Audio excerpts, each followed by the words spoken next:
สุขสบายดีพ่อแม่พี่น้องชาวลาวที่อยู่ต่างแดนหรือว่าพี่น้องชาวลาวที่อยู่ทั่วทุกมุมโลกและก็สบายดีมายังพี่ๆน้องๆชาวลาวทางประเทศลาว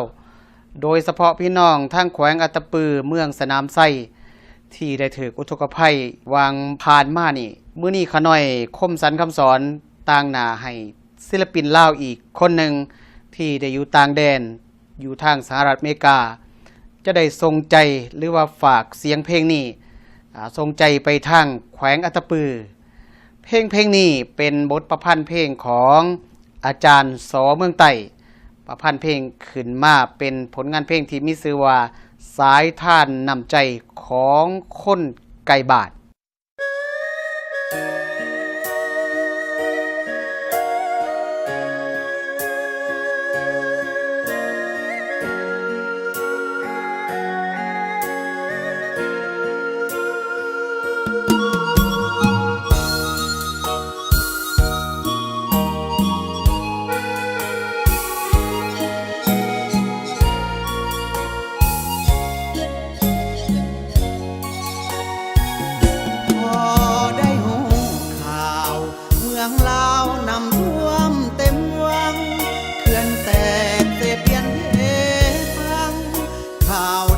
ไปทั่ว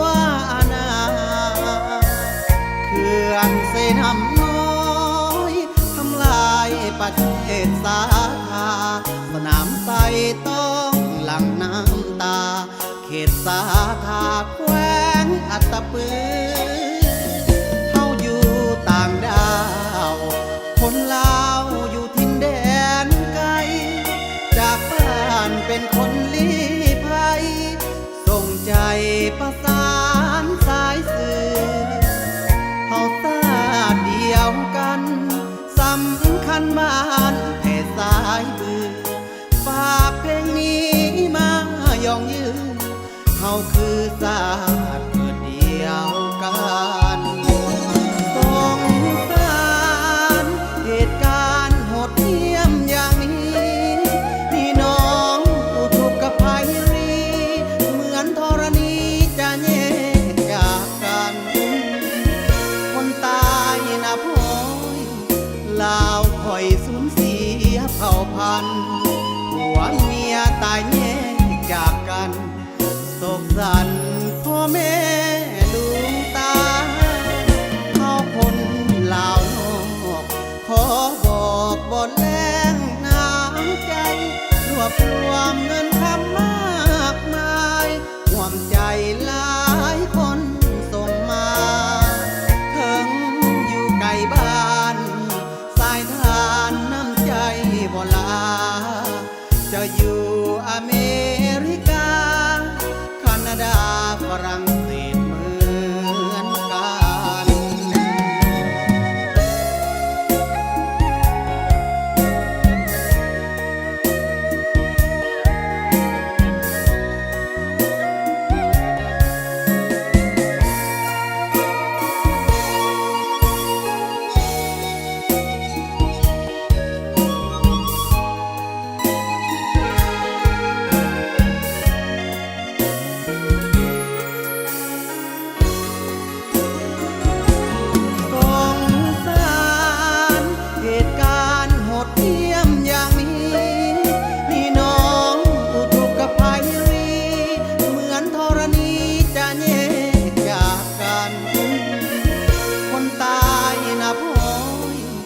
ลาวคอยสูญเสียเผ่าพันธุ์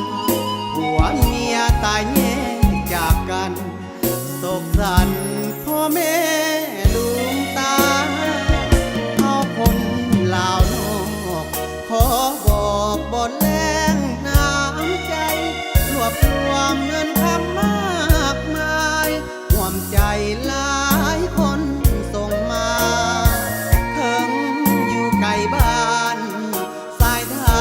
น้ำใจบ่ลาจะอยู่อเมริกาแคนาดาฝรั่ง